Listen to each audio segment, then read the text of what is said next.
ఒక యువకుడిని సజీవంగా కాల్చేశారు. బంగ్లాదేశ్లో వినడానికే చాలా దారుణంగా ఉంది గదూ.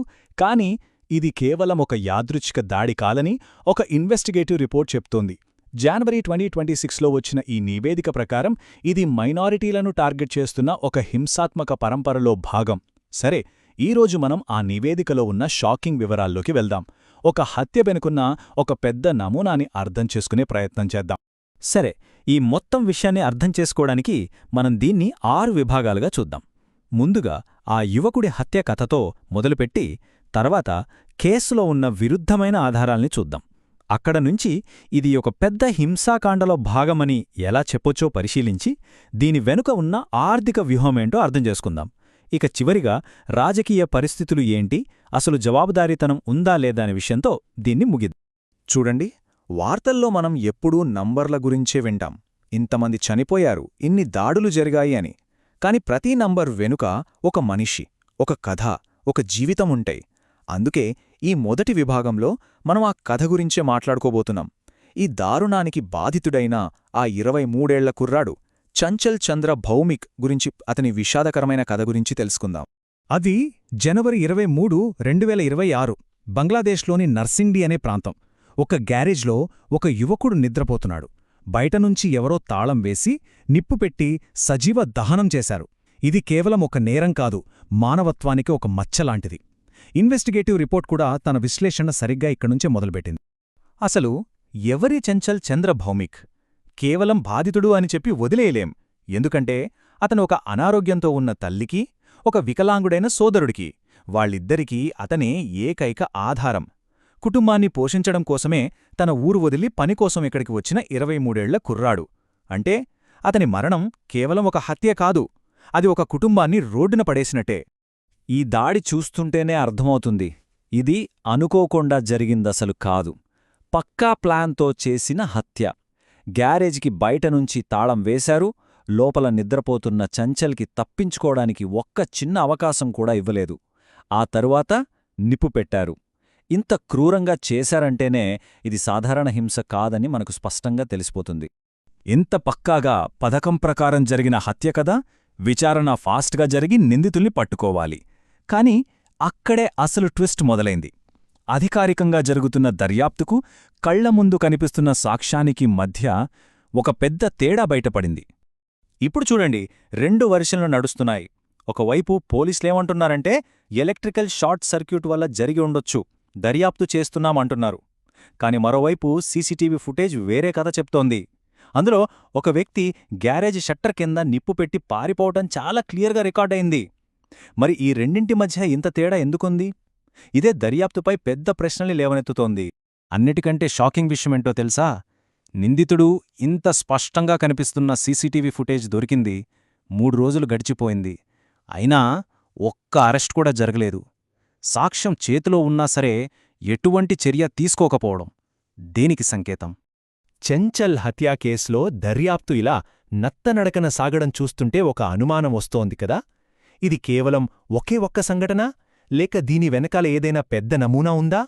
సరే, ఈ విభాగంలోకి వస్తే రిపోర్ట్ ప్రకారం ఈ హత్య బంగ్లాదేశ్లో మైనారిటీలపై జరుగుతున్న ఒక పెద్ద హింసాకాండలో ఒక భాగమని ఎందుకంటున్నారో చూద్దాం.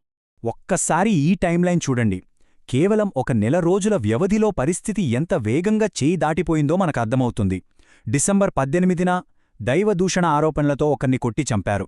అక్కడ్నుంచి జనవరి 23న చంచల్ను సజీవ దహనం చేయడం వరకు ప్రతి దాడిలో అదే ద్వేషం, అదే క్రూరత్వం కనిపిస్తోంది. నిజానికి ఈ దాడులన్నింటిలో కొన్ని కామన్ పాయింట్స్ కనిపిస్తున్నాయి. దైవదూషణ లాంటి తప్పుడు ఆరోపణలు చేసి జనాల్ని రెచ్చగొట్టడం, వాళ్ల ఆస్తుల్ని, బతుకుతెరువునే నాశనం చేయడానికి నిప్పు పెట్టడం, ఇంకా దారుణమేంటంటే బాధితులనే ఇండియన్ ఏజెంట్లు అని ముద్రవేయడం.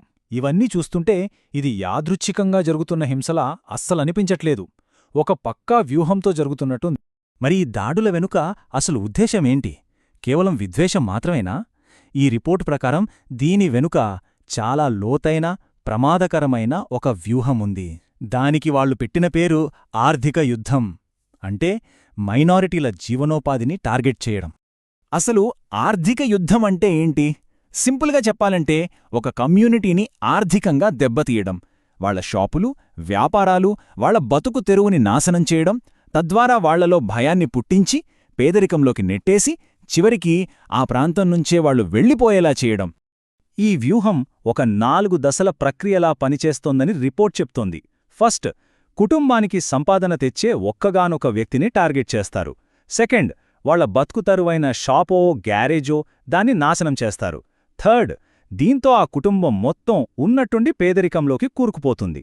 ఇక ఫైనల్గా నిస్సహాయ స్థితిలో ఉన్న ఆ ఫ్యామిలీ ఆ ప్రాంతాన్ని వదిలిపెట్టి వలస వెళ్ళిపోతుంది. చూసారా, ఇదొక సిస్టమాటిక్ ప్రాసెస్. అయితే ఒక ప్రశ్న వస్తోంది. ఈ దాడులు ఉన్నట్టుండి ఇప్పుడే ఎందుకు పెరిగాయి? దీని వెనక ఏవైనా రాజకీయ కారణాలు ఉన్నాయా? ఈ విభాగంలో రిపోర్ట్ ఈ హింసను బంగ్లాదేశ్ రాజకీయ వాతావరణంతో, ముఖ్యంగా రాబోయే ఎన్నికలతో ఎలా కనెక్ట్ చేస్తుందో చూద్దాం. ఇక్కడున్న ఈ డేటా చూస్తే ఒక షాకింగ్ విషయం అర్థమవుతుంది. ప్రభుత్వ రికార్డుల ప్రకారం కేవలం 71 మత ఘర్షణలు జరిగాయని ఉంది. కానీ మానవ హక్కుల సంస్థలు సేకరించిన డేటా ప్రకారం 100ల కొద్ది దాడులు, మరణాలు జరిగాయి. ఈ 2 నంబర్ల మధ్య ఇంత పెద్ద తేడా ఎందుకుంది?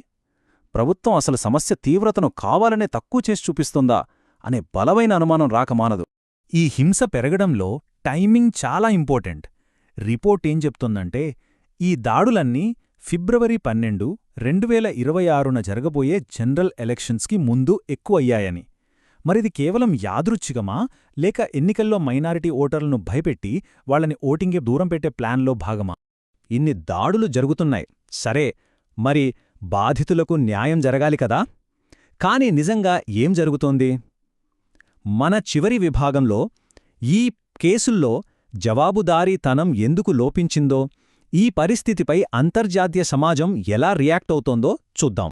ఈ హింస ఇప్పుడు బంగ్లాదేశ్ సరిహద్దులు దాటి ప్రపంచం దృష్టిని ఆకర్షిస్తోంది.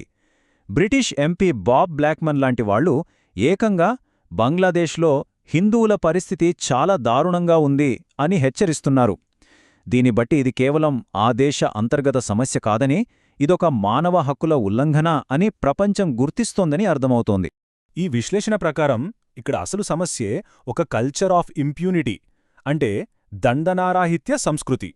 సింపుల్గా చెప్పాలంటే తప్పు చేసినా శిక్ష పడదు అనే ఒక ధైర్యం. చంచల్ కేసులో క్లియర్ వీడియో ప్రూఫ్ ఉన్నా అరెస్టులు జరగకపోవడం దీనికి పర్ఫెక్ట్ ఉదాహరణ.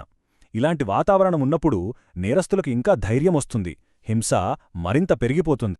చివరిగా చెప్పాలంటే, చంచల్ భౌమిక హత్య అనేది కేవలం ఒక వ్యక్తి మరణం కాదు, అది ఒక వ్యవస్థ ఫెయిలైందనడానికి గుర్తు. ఒక దేశం తన పౌరుల్లో అత్యంత బలహీనులను కాపాడలేకపోయినప్పుడు వాళ్ల భవిష్యత్తు ఏంటి? ఈ ప్రశ్నతోనే ఈ విశ్లేషణ మనందర్నీ ఆలోచనలో పడేస్తుంది.